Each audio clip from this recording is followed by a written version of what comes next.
Boa noite, senhores. Iniciamos a nossa web aula do dia 16 de agosto de 2022 para o evento 838020 na UC de Fundamentos de Usinagem. Pois bem, pessoal, eu já tive um primeiro momento, um primeiro encontro com alguns dos colegas, né, que estiveram presentes. Vou me apresentar para os demais, né? Meu nome é Everton Bezerra, eu sou formado em engenharia mecânica, tenho um MBA na área de gestão da manutenção e estarei com vocês aí enquanto o Odrei se retirou, né? O Odrei saiu e eu darei sequência aí com vocês Boa noite. no curso. Boa noite, André. Comecei a gravação aqui, não tinha ninguém. Tudo bom? Opa, tudo? Tranquilo. André, você esteve eu não lembro mais, são tantas turmas, você esteve no nosso primeiro encontro na semana anterior? Não. Na semana passada, eu pelo menos eu, né? Eu fiquei até quase 8 horas da noite e não consegui entrar. Será que estava tendo algum problema? O Teams está tendo um problema, já está instável desde a semana anterior. Teve não sei se semana retrasada, na outra, entrou só eu e nós ficou só em três na sala aqui, mas não, aí nós acabou saindo também. Mas eu não sei, aí manda mensagem no grupo aqui também, aqui do grupo aqui, mas ninguém fala nada também. Na última aula a gente teve um encontro com dois colegas, eu já não lembro o nome deles. E aí eles trouxeram um feedback de como estava a turma, quais eram os combinados com o professor Adrei, para não chegar e mudar tudo, né? Justamente para eu Sim, dar mas então foi sequência. semana passada, eu tentei Isso. entrar, pode ser o link que tava, que não tava dando certo. Ah, pode ser. E aí nós fixamos o horário das terças-feiras às 19. Então toda Sim, terça-feira às 19 nós teremos web aula aqui, tá bom? correto.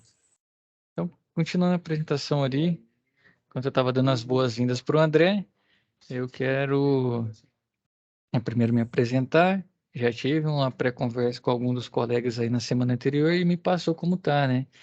Eu fiz a atualização ali do calendário, o link, né? Nós vamos seguir com o mesmo durante todo esse tempo. Só se mudar de professor, aí o professor novo vai trazer o link, né? Mas Sim, enquanto eu estiver, nós vamos continuar com o mesmo link. Então podem fixar aí nos seus navegadores, quiser favoritar, vai ser sempre esse link aí, tá bom?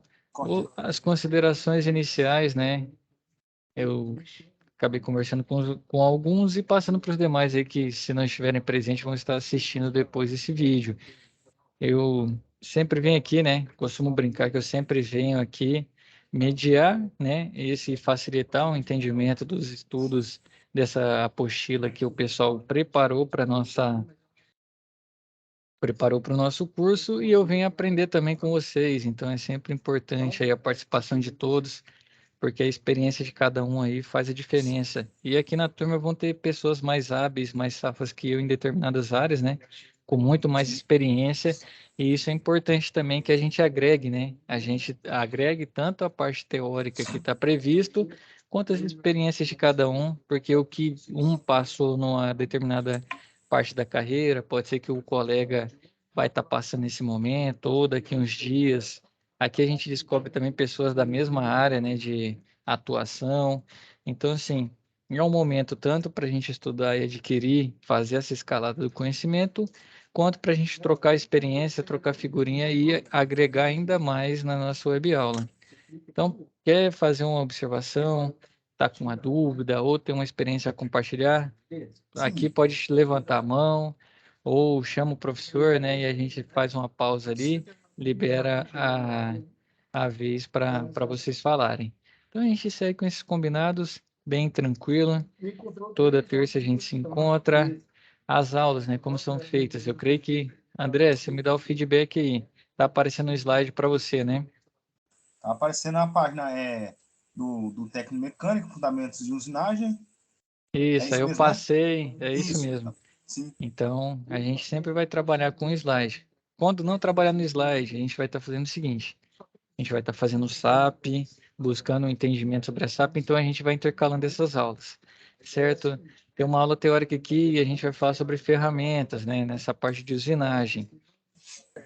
A gente vem com a teoria E se, por exemplo, um colega, professor, tem como trazer o assunto tal, a gente vem, prepara, né, esse material e traz. Professor, está muito maçante, né, está uma linguagem muito técnica, tem como trazer uma linguagem diferente, a gente prepara também. O material é feito em cima do nosso livro, o livro que está disponível na plataforma. Então, a gente sempre segue ele por base, porque é o que está disponível, tanto para vocês quanto para mim. Se eu ficar trazendo algo muito diferente, depois eu não consigo compartilhar com vocês. Mas teve um assunto em específico que não ficou tão claro, que pode acontecer no decorrer do curso, dei um feedback, falei, professor, tem como trazer essa aula de uma linguagem diferente, ou tem como a gente ver um outro assunto. É sempre importante o feedback de vocês aí para a gente estar preparando a cada web aula. Então a gente tem o formato padrão, mas é lógico que como a entrega, né, ela não é igual para todo mundo, pode ser que a turma aqui tenha uma visão diferente e a gente se adapta também. Então é importante o feedback de vocês aí no final da aula, tanto para o conteúdo aqui da nossa teoria, né, na web aula, quanto também para a gente conversar sobre as SAPs, tá bom?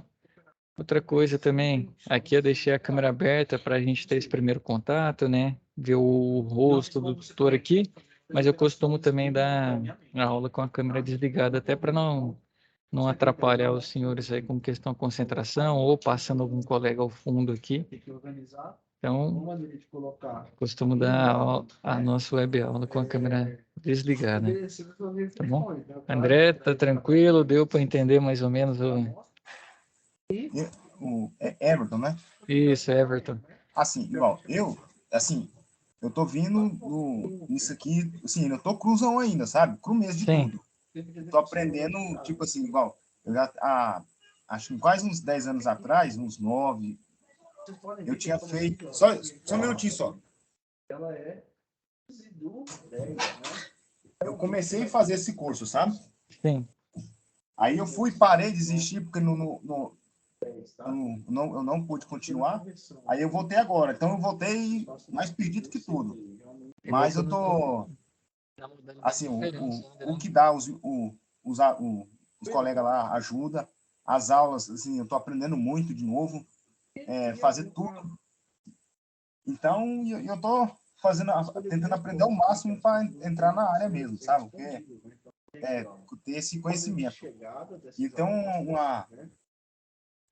tem no portal do Senai, tem uns cursos por fora, eu descobri agora que tem que é de 14 horas, bem pouquinho, sabe? Eu estou fazendo de metrologia, uma parte no Instagram também,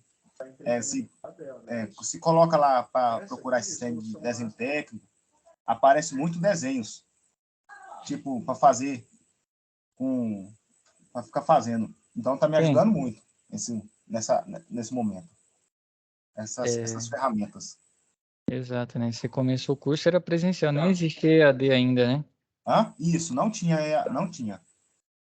O EAD é bastante bom, assim, é bastante importante na questão da flexibilidade, né? Ele traz uma liberdade para você na questão de fazer de qualquer lugar, só precisa de um computador, então você tem essa liberdade geográfica.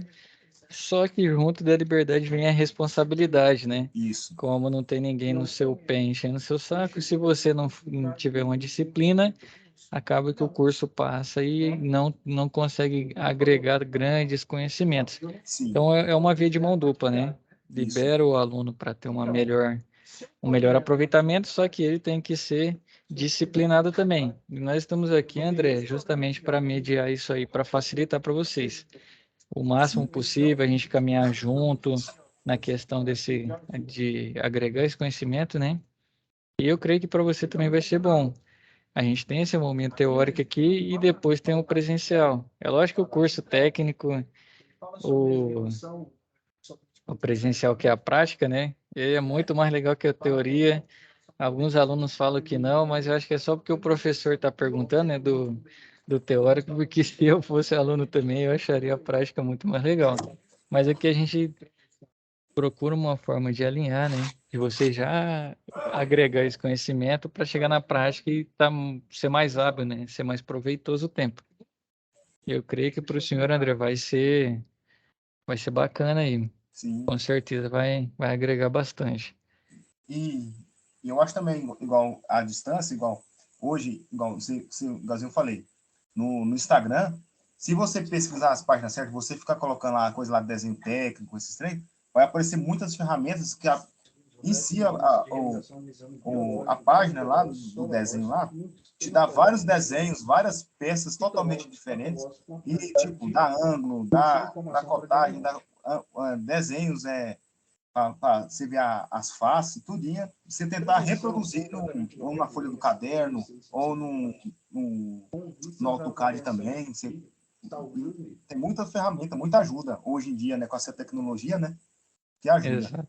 Exato, isso é bastante importante. Até o posicionamento da André aí fica de exemplo para os demais, né? Eu não, eu tive uma experiência quando eu fiz meu MBA, comecei presencial, depois teve a pandemia e eu finalizei ele no EAD.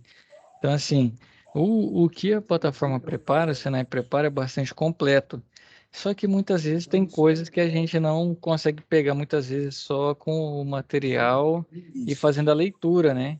É sempre bastante importante a gente buscar também e aproveitar dessa ferramenta que é a internet. Tem tanto para coisas boas quanto para coisas ruins, né? Então, depende muito de quem está demandando essa informação.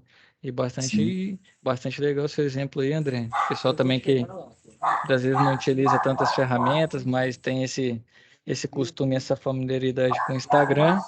O André está trazendo aí para gente que tem muita coisa legal aí na plataforma sobre o nosso curso. isso. Só pesquisar certinho que encontra, né, André? Não, encontra demais. Então, e até essa semana eu tenho que finalizar o de metrologia, que inspira, acho que é dia 20 agora, termina. Tem que terminar essa semana. Você deve estar fazendo módulos diferentes, né? Porque você veio do curso, você já começou, né? Isso. Ah, entendi. Bom demais.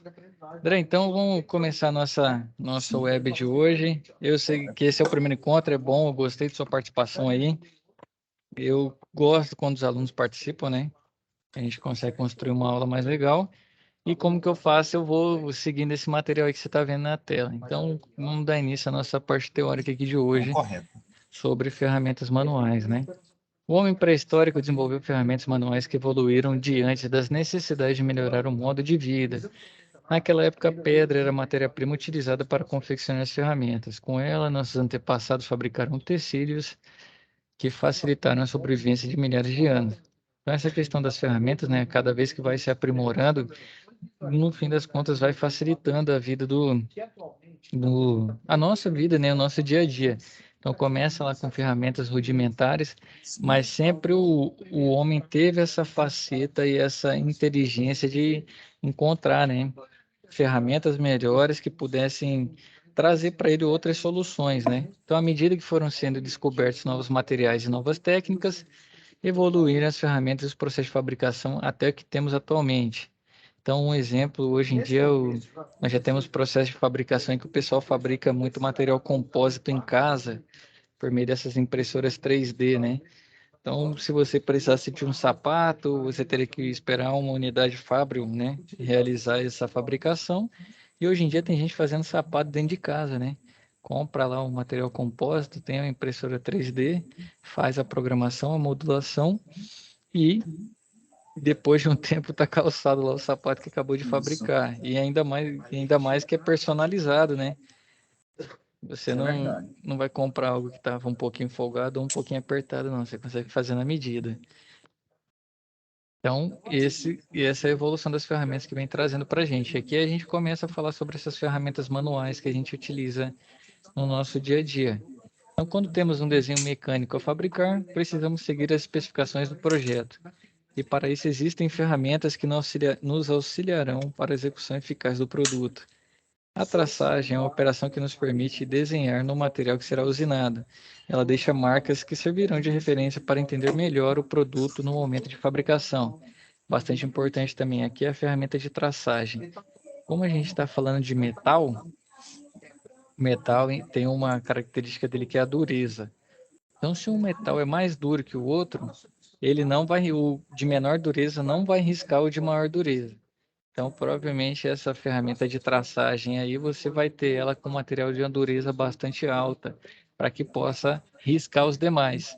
Um exemplo, por exemplo, é quando você pega um diamante, né? Um diamante você não consegue riscá-lo, porque ele é um dos materiais mais duros, né? Natural é o material de maior dureza que tem na nossa natureza.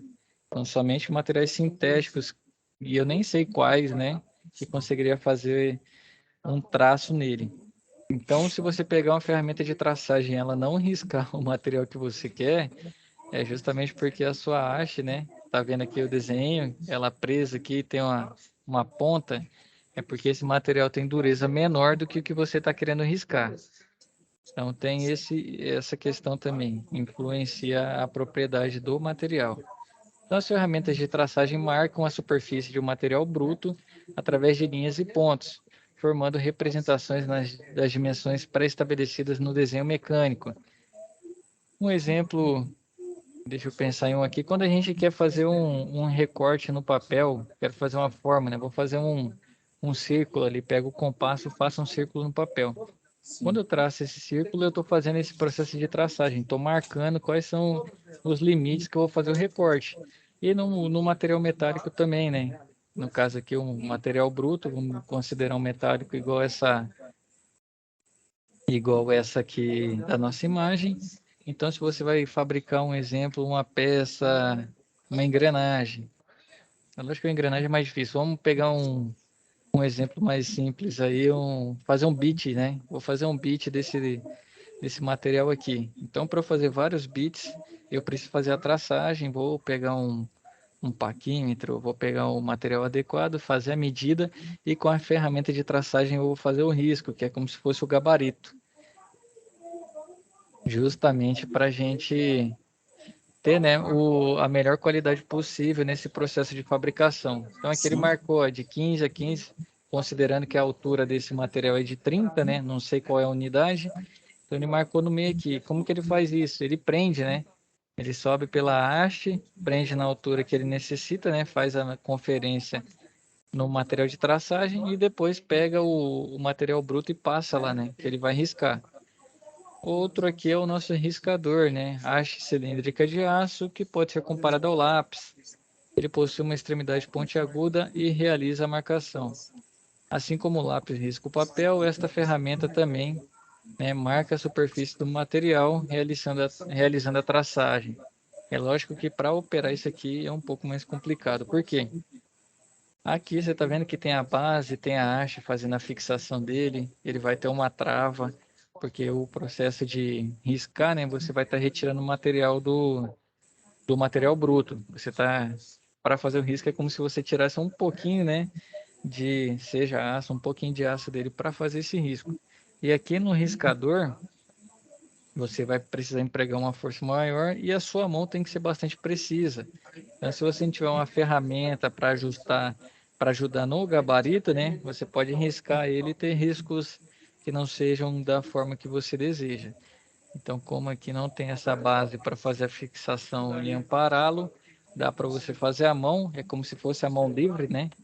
Por isso que ele usa de exemplo ali o papel, ou o lápis, como se estivesse escrevendo no papel. Só que com isso também você pode ter percas de precisão na utilização desse tipo de material aqui, do riscador. Temos o Sintel também, Sintel, eu acredito que seja Sintel, né? É isso mesmo, André? Hã? É o Sintel mesmo, né? Isso. Então, é uma Aqui. ferramenta de traçagem que permite fazer o desenho de grandes circunferências sobre a superfície de uma peça. Ele é composto por uma barra cilíndrica de aço que possui os acessórios, né, que permite que essa ferramenta atue em diferentes aplicações. Então, essa barra de aço aqui na ponta dela tem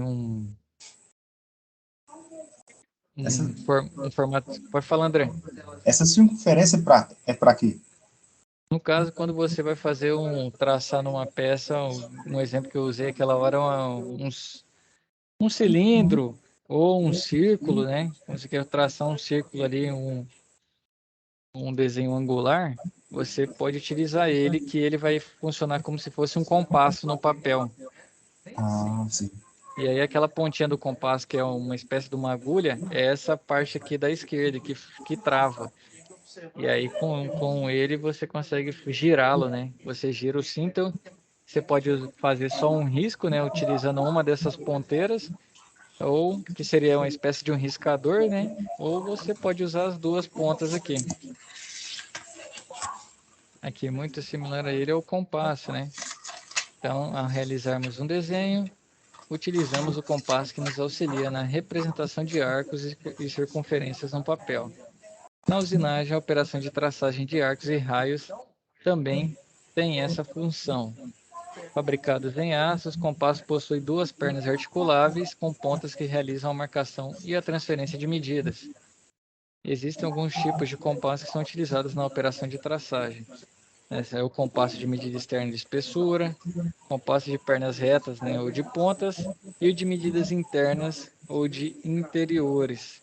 Então depende muito do tipo de compasso, mas ele vai ter essa ponta também que vai ter uma espécie de um riscador.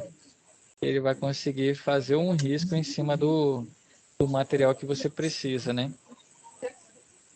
Se você estiver fabricando em madeira, você pode usar um compasso para madeira que vai ter uma espécie de um grafite na ponta, né? Se você for fazer no material metálico, ele já vai ter uma ponteira de metal para conseguir riscá-lo.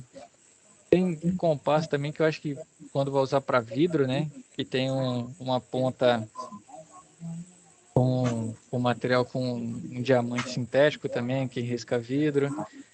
Geralmente o metal ferramenta, né? Quando vai riscar metais é a liga de Vidia, né? Vidia tem uma dureza bastante elevada e ela consegue trabalhar bem em outros materiais metálicos. Temos, além do compasso, temos o punção. Punção é uma haste cilíndrica com a ponta fina em um ângulo que realiza a traçagem através de marcação de pontos. Então, vamos dizer que você tem um gabarito ali, está usando um paquímetro, uma régua, ou usou o cinto, ou usou o compasso. Tem um local que você quer fazer o ponto. Então, o punção ele é melhor que você vai utilizar um martelo para bater e ele vai fazer a marcação. Ele já tem uma ponta cilíndrica justamente para fazer esse ponto. Ele faz um afundamento, né? Ele vai ter um afundamento ali na profundidade do material. Então, para puncionar a superfície de um material, é necessária a utilização de um martelo que irá gerar pressão no sentido perpendicular. E aí vai gerar marcação. Existe um tipo de punção que dispensa a utilização de martelo, que a gente vai conhecer à frente. O que mais que nós temos? Temos o graminho, né? A ferramenta manual utilizada para realizar traçagem. O graminho simples é composto de uma base de ferro e uma haste cilíndrica, que foi que a gente estava olhando lá no começo, né? Na haste é fixado o riscador, que já estudamos. Essa ferramenta depende do auxílio de outro instrumento graduado, como a régua, seja um relógio comparador, tem vários outros materiais, outras ferramentas aí, para você conseguir posicionar o riscador no posicionamento que você quer, seja a altura, né? No caso aqui vai ser a altura, na altura que você quer, para realizar as marcações com as medidas corretas. O que mais que nós temos aqui? Temos o traçador de altura, né, que é uma ferramenta mais completa que o graminho. Ele possui uma haste para realizar a traçagem, além de graduação própria, que pode ser analógica ou digital. Então, o que muda? Nessa haste aqui do graminho, ele é cilíndrico, que não tem marcação nenhuma. Então, ele sobe e desce com um riscador, e para saber a altura que ele está, você precisa de uma régua ou precisa de um paquímetro. Ô, André, vou te pedir um Oi. favor, que eu acho que está retornando o meu som para mim. Ah, sim, então peraí. Deixa Vamos eu ver se ver. é isso.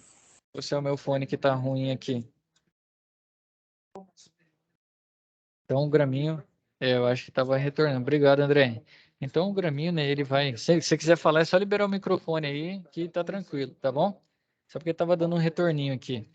Então, o graminho, ele é mais simples, né? Ele sobe, ele prende o riscador, mas com o traçador de altura, aqui na haste dele, que já não é cilíndrica, né? Uma haste seria uma espécie de retangular, ele vai ter uma graduação. Depende do tipo de traçador que você adquiriu. Mas aqui ele vai estar graduado ou em milímetro ou vai estar graduado em polegadas. Mais comum para a gente, a unidade que a gente trabalha mais é milímetro, né? Creio que tenham visto isso lá em técnicas de mecânica. Então, esse traçador de altura, você vai posicioná-lo, ele também vai ter uma trava, e com isso você marca, né, a altura que você quer trabalhar com o seu riscador. O que ajuda um traçador de altura? No graminho você posiciona ali e se perder, né? Se você virar ele, você precisa vir com um instrumento graduado e medir de novo, posicionar na marcação que você quer fazer, né? Na altura que você quer. E o traçador não, você perdeu, você vai lá e ajusta ele novamente, né? Ajusta a hora que você quiser, porque a graduação vai estar ali. É lógico que existe a questão do instrumento estar calibrado. Então, tem todos os cuidados para ser utilizado. O graminho nem tanto, porque o que mais vai afetar é se ficar travando, né, a subida ou descida dele. Então, é bom, às vezes, passar um filmezinho de um óleo para evitar corrosão, oxidação. E aqui no traçador, com certeza, né, bastante importante.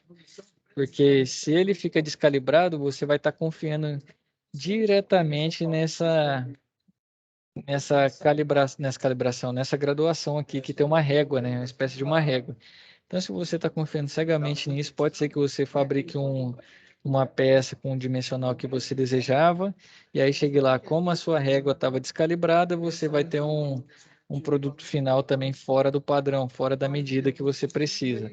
Então, é bastante importante também. Se tiver um padrão, né, um padrãozinho, e conferir se a régua está legal desse traçador de altura, é importante justamente para conferir. Tem que evitar também a oxidação nesse material, porque pode ficar pegando na subida aqui do traçador. E além disso, evitar quedas, guardar longe de intempéries, que não fique também diretamente ao sol, né, para ele não sofrer dilatação, que fique em uma temperatura controlada. E sempre sobre uma base reta, né, que foi até o começo lá, ó, que é um plano e superfície de referência. Então, você precisa que seja geralmente é utilizado pedra, né, para fazer essa base, né? Que são materiais que sofrem menos dilatação com o calor ou com o frio. A dilatação delas são menores e elas empenam menos, né? E geralmente esse material vai e como ele tem a dureza bastante elevada, e se ele sofrer uma força no impacto, por exemplo, de cair no chão, é mais fácil ele quebrar do que ele entortar. Então, ele é uma base bastante utilizada, né, no nosso mercado. O que mais que nós temos, né, de ferramentas? Temos a lima, são ferramentas de corte fabricadas em aço com alto teor de carbono. Elas passam por tratamento térmico para garantir a característica de rebaixar e dar acabamento em determinadas superfícies materiais. Então, ela tem a ponta ali, vai ter o corpo dela que tem um picado, né? E tem que ser um material também de alto teor de carbono, porque ele vai retirar material dos demais, pelo processo de... Você vai estar ali realizando não seria escariar, me fugiu o nome do processo, mas você vai estar retirando material. Muitas vezes você tem uma rebarba ali, você precisa tirar milímetros, né, do seu material, dar um acabamento, fazer um contorno diferente ali. Então a lima ela tem que ser do material com a dureza maior para limar, né, esse material e realizar o desbaste. Eu queria falar era desbaste, realizar o desbaste e fazer o acabamento que é necessário. Mas nós temos a serra, né? Essa aqui é a mais comum, lima e serra. O punção também, eu creio que as pessoas vão ter mais contato, né? A serra são lâminas de aço com dentes que realizam um corte em um único sentido. Importante. Quando a pessoa vai serrar, geralmente quer fazer ela indo e voltando, né? Mas elas realizam o corte em um único sentido. São fixadas a um arco de serra para facilitar a operação e podem realizar cortes, abrir fendas e iniciar rasgos na superfície dos materiais. Então depende muito também do tipo de arco de serra que você está utilizando. Esse aqui já é um arco bastante comum, mas no mercado hoje ele é mais caro, né? Tem arcos menores aí, A Starrett, né, que é uma fabricante bastante famosa, tem diversos arcos. E tem arcos menores, né, que não faz a fixação de ponta a ponta da nossa lâmina. É importante que esse tipo de arco aqui, que prende as duas pontas da lâmina, que ele dá maior firmeza, né? Então você consegue ter um ganho de produtividade com ele. É lógico que depende muito do material que você vai serrar, né? Tem materiais que não precisam desse arco maior, pode pegar um arco menor ali que cabe na mão e é mais fácil manusear também. E ele só prende até metade da lâmina, né? Outra metade fica exposta. Mas geralmente essas aí as lâminas entortam e aí dificulta você a serrar. Lembrando, né, que a serra geralmente, por padrão, ela é em um único sentido. O que mais nós temos? Os alargadores, né? São ferramentas utilizadas para alargar furos, garantindo maior exatidão na medida, melhor acabamento e correção de algumas irregularidades, como a ovalização. Depende da ponteira que você vai estar, né, abrindo esse furo, pode ser que ela já não esteja tão precisa, né? Desgastou mais num lado que um outro. Então, o alargador ele vem e te dá essa precisão nesse furo. Às vezes eu preciso aumentá-lo, né? Então, o alargador vai lá.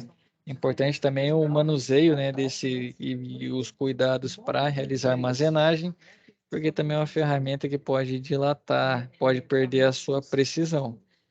Então, para evitar, né, igual ela tem a função de corrigir a ovalização, para evitar, você tem que guardá-los, né, em local onde intempéries, que evite dilatação muito grande, até para não perder a medida. Você vai fazer um furo de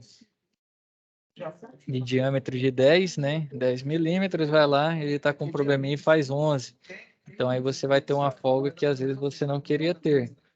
É bastante importante que os seus equipamentos também estejam bem armazenados para melhorar a qualidade e a precisão do seu trabalho. Eles geralmente são fabricados em aço rápido e podem ser utilizados de forma manual ou em máquinas. Que o macho, né? O macho, ferramentas de corte manual são destinadas a produzir rosca interna numa superfície cilíndrica ou cônica. Eles são compostos por filetes externos e rasgos que possibilitam a saída do cavaco. Os machos para roscas cilíndricas, que são os mais comumente usados, são fornecidos em um conjunto de 3 unidades. Então, primeiro ele vai desbastando o material, né? Ele vai entrar para fazer a pré-rosca, né? A segunda vem melhorando esse processo da rosca, ele já ajustando para a medida que você quer, o passo que você quer, a profundidade da rosca que você deseja. E o último é um ajuste fino, né? Ele vem para deixar mais precisa ainda a rosca, até porque a questão, quando um parafuso entra e a rosca está danificada, aquilo ali já vai perder a fixação, né? Que ele é fabricado. Então é bastante importante. Ah, vou fazer a rosca, passei só um macho. O primeiro já não consegue te dar essa precisão tão grande. Pode ser que você tenha um parafuso com passos maiores, que a folga fique legal e o parafuso faça o rosqueamento padrão. Mas o ideal, né, para roscas cilíndricas, que é o que a gente mais tem, é utilizado são um conjunto, né, de 3 machos. Mas nós temos o cocinete, né? Esse aqui já é diferente dos machos, produz roscas externas numa determinada superfície cilíndrica. Um exemplo, se você quiser fazer daria para fazer uma espécie de um parafuso, né? Que a rosca fica externa. E interna seria a rosca da porca, né? Então a porca, para fabricá-la, vai precisar de macho e um parafuso poderia ser fabricado por um cocinete. Então, a rosca externa do parafuso, por exemplo, pode ser produzida através da ferramenta cocinete. Ele adiantou o que eu falei. As roscas externas também podem ser produzidas em máquinas, com auxílio de outras ferramentas de corte que estudaremos mais à frente. Outra muito importante aqui que é a morsa, né? Essa aqui é a morsa de base fixa e ela tem um formato um pouco diferente, né? As morsas hoje em dia já tem algo um pouco mais moderno aí, que parece ser mais leve também, que gasta menos material, tem a mesma fixação e nos auxilia aí de acordo com o processo que a gente quer fazer. Então, grande parte das operações manuais utilizam as morsas de bancada para realizar a fixação.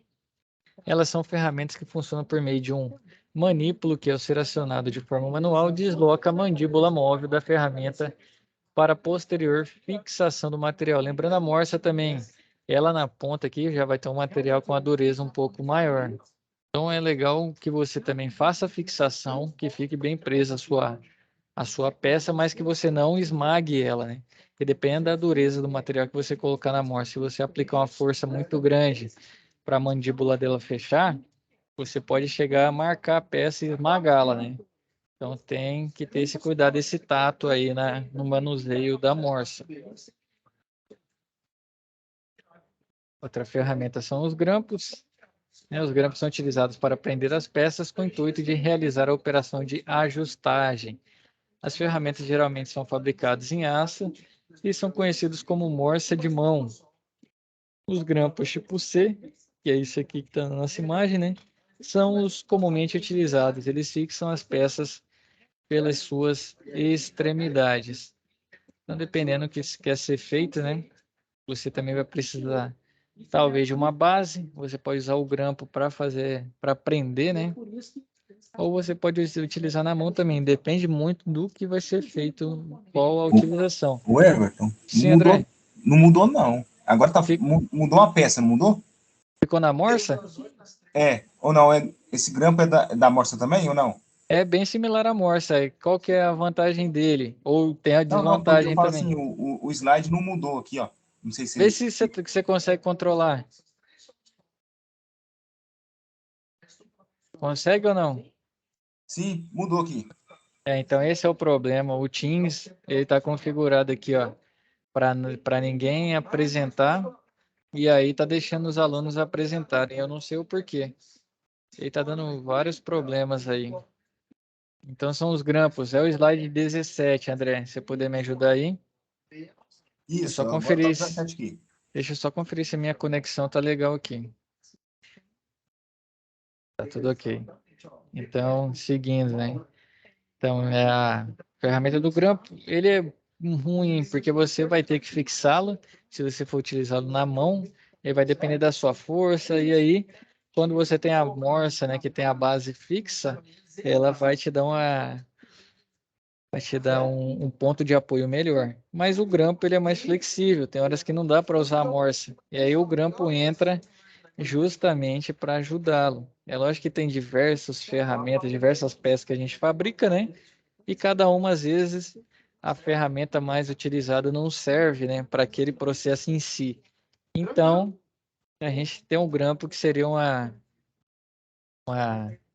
derivação da questão da morsa. Outra ferramenta é a placa de 3 castanhas, né? Isso aqui é a ferramenta utilizada para fixar materiais de superfícies cilíndricas ou com número de lados múltiplos de 3. Geralmente ela é utilizada em torno mecânico, mas também pode ser utilizada em outras máquinas, como furadeira e fresadora, para fixar a peça cilíndrica a ser trabalhada. Esse aí eu já vi num torno, né? A castanha dele, essa aqui são 3 castanhas, né, na árvore, e aí no torno mecânico eu já vi utilizando. E aí dá uma fixação muito boa também, porque quando você coloca ali o seu bit, né, para fazer tornear o material que você quer fazer, dependendo da utilização que você quer, ele consegue fixar, porque um bit daqui tem uma dureza bastante elevada. O material também rotaciona a uma velocidade de rotação, né? Um RPM já elevado também. Então a castanha ela consegue fazer uma fixação excelente, né, para esse tipo de utilização. Então ela funciona através de um mecanismo em que todas as castanhas que compõem a placa se movimentam simultaneamente, permitindo a fixação da peça de forma central. Também é importante que seja centralizado, porque quando você ajusta, né, o seu bit ali para fazer o trabalho no torno, você entende que ele vai pegar a, a área externa do seu corpo cilíndrico ali, no seu material bruto, ele vai pegar de forma igual. Então você vai ajustando ali o ângulo de ataque dele, né? O quanto ele vai atacar, qual espessura ele vai atacar. Então, é bastante importante que essa fixação da placa também esteja garantindo que o equipamento está centralizado. Então, ela funciona com deslocamento simultâneo das castanhas, fazendo a fixação da peça no centro. Então, no torno mecânico, aí, não sei se você já teve experiência com torno, André, em algum momento, já viu? Não, eu já vi, já, mas eu não tenho experiência ainda. Não tem, né? Às vezes estou falando aqui, o cara é torneiro premiado aí no estado de Goiás e eu estou perguntando, né? Mas é porque eu não conheço vocês ainda. Mas é um torno também, creio que vocês vão conhecer ele lá Não, nas aulas presenciais. igual eu falei mesmo, eu ainda tô ainda cruzão ainda, tô Mas é, aprendendo do zero. mas faz parte, isso é importante. Você vai do zero não que você já tem suas experiências, né? Às vezes não é casada totalmente com a nossa, com essa área aqui, mas toda experiência é válida, né? Você vai ter experiência aí com ferramentas, igual a Sim, gente viu sim. ali, vai sabendo trabalhar e manuseá-las, certo? André, Não, hoje o certo. planejado dos nossos slides, chegamos até aqui, né? Essa parte de ferramentas. É uma parte um pouquinho mais teórica. Consegui trazer algumas imagens aí para lembrá-los. Eu creio que no momento presencial você vai encontrar alguns, né? Macho, serra, lima, pode ser que tenha um cocinete e assim vai. Mas é para entender, né? O que que ele faz? Ah, cheguei lá, vi uma ferramenta dessa, um cocinete. Para que que ele vai ser utilizado, né? Fazer ali as roscas externas. Vi ali um alargador, vi um graminho, né? E assim vai, justamente para a gente construir nessa base de conhecimento e chegar no momento presencial, vocês aproveitarem da melhor forma possível. Certo? Ficou alguma dúvida, alguma colocação? Fica à vontade, André, a palavra está contigo. Não. Foi bem apresentado mesmo. Foi E tranquilo, agora né? vai do dia a dia mesmo, né? Tipo assim, chegar em casa, pegar e ficar vendo as imagens, escrevendo, né, para fixar mais o conhecimento. Fixar, exato. E É tem, igual, pode falar. igual eu disse no começo, né? Ainda mais essa parte aqui de apresentação de ferramentas, seria muito mais legal apresentar ela e passando para os alunos, né? Ou pelo menos trazendo elas que o nosso olho possa ver e não as imagens, né? Mas aqui na teoria a gente tem esse empecilho que é a distância. E também não tem um laboratório aqui para abrir para vocês. Na prática, eu creio que vai ser bem mais legal. E aqui a gente facilita, né? Que quando vocês verem, já sabem para que que serve cada uma das ferramentas. Sim. Esse que é o Tipo assim, objetivo nosso algumas nessa dessas aula. ferramentas, assim, alguma dessas ferramentas que você falou anteriormente, assim, eu tenho um conhecimento, já tenho Sim, então um conhecimento. Outras aí já é nova já. já são novas, né? O Isso. cocinete mesmo, já tinha visto algum? Não, daqueles lá não. Tipo, igual coisa lá dos machos lá já tinha visto, mas não a de rosca externa não tinha visto. Então, Isso. é bem, assim, a metade é metade que eu tinha visto. É bom demais, já veio com 50% aí, não veio zerado. Tô É, falando. é bom. Mas, mas é isso, então, André. Eu agradeço a presença. Se tiver alguma dúvida, pode ficar à vontade. Para os demais também que estiverem assistindo depois, questão de dúvidas, mande uma mensagem na plataforma lá que eu vou responder todo mundo. Nós estamos num momento aqui de transição com a saída do professor anterior, né? Mas Sim. a gente está se ajustando aqui. Manda na plataforma que a gente vai tentar atender da melhor forma possível aí as dúvidas. Certo? Não, correto. Agradeço a presença e atenção aí, André. Com Deus, bons estudos, hein? E até Oh, terça-feira que vem nesse mesmo horário. não, então. Fechado, com Deus. Então, amém. Tchau, tchau. Fechado.